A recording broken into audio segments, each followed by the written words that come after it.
Hi friends, welcome back to my channel. ఈరోజు పచ్చేపల పులుసు పెట్టానండి. చాలా బాగా వచ్చింది నా స్టైల్లో. మీరు కూడా ఒక్కసారి తప్పకుండా ట్రై చేయండి. ఎంత బాగా వచ్చిందంటే అంత బాగా వచ్చింది.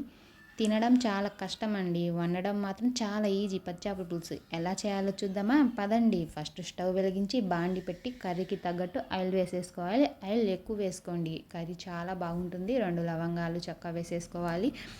ఆనియన్స్ ముక్కలు వేసేసుకొని గోల్డెన్ బ్రౌన్ కలర్ వచ్చేంత వరకు ఫ్రై చేయాలండి. ఆనియన్స్ మినిమం 2-3 ఆనియన్స్ పెద్ద సైజు తీసుకొని చాపింగ్ చేసి గోల్డెన్ బ్రౌన్ కలర్ వచ్చేంత వరకు ఫ్రై చేయండి.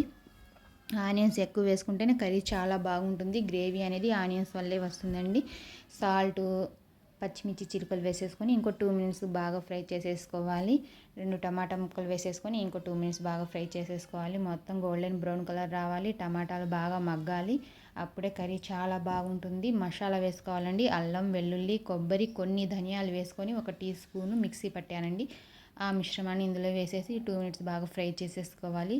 మసాలా కూడా గోల్డెన్ బ్రౌన్ కలర్ కంపల్సరీ రావాలండి. అప్పుడే కర్రీ చాలా బాగుంటుంది. ఇంకో పసుపు వేసుకొని 1 చిటికెడు పసుపు, మనకు కర్రీకి తగ్గట్టు కారం వేసేసుకొని ఇంకో 2 మినిట్స్ బాగా ఫ్రై చేసేసుకోవాలి. కర్రీకి కారం ఎక్కువ పడుతుందండి, ఎందుకంటే పులుసు వేస్తాం కదా. ఆ పులుసుని బట్టి కారం ఎక్కువ ఉంటేనే కర్రీ చాలా బాగుంటుంది. ఆయిల్ కూడా కొంచెం ఎక్కువే పడుతుంది. ఇప్పుడు చింతపండు పులుసు వేసేసుకుందాం. చింతపండు పులుసు వేసుకొని ఇంకో 2 మినిట్స్ మరగనిద్దాం. చింతపండు పులుసు మరిగిన తర్వాత ముక్కలు వేసేసుకోవాలండి. నా ఛానల్ ఎవరైనా ఫస్ట్ టైం చూస్తున్నట్టయితే ప్లీజ్ సబ్స్క్రైబ్ చేసుకోండి, లైక్ చేయండి, కామెంట్ చేయండి, షేర్ చేయండి ప్లీజ్ ఫ్రెండ్. చింతపండు పులుసు మరిగింది కదా, ఇప్పుడు ముక్కలు వేసేసుకుందాం. పచ్చేపల ముక్కలు అటు ఇటు తిప్పకూడదండి. తిప్పితే కర్రీ మొత్తం గుల్ల అయిపోయి ముళ్ళు మాత్రం బయటికి వచ్చేస్తాయి. అలా మాత్రం చేయకండి. గిన్నెని అటు ఇటు తిప్పండి, అప్పుడే కర్రీ చాలా బాగుంటుంది. ఇంకో 2 మినిట్స్ మగ్గనిద్దాం.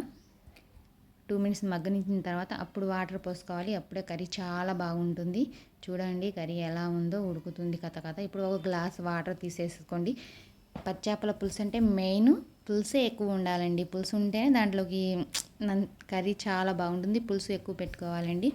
చూడండి కర్రీ రెడీ అయిపోయింది. చాలా అంటే చాలా బాగా వచ్చింది. ఫైనల్గా కొత్తిమీర వేసుకున్నాను. Thank you for watching friends. Bye bye.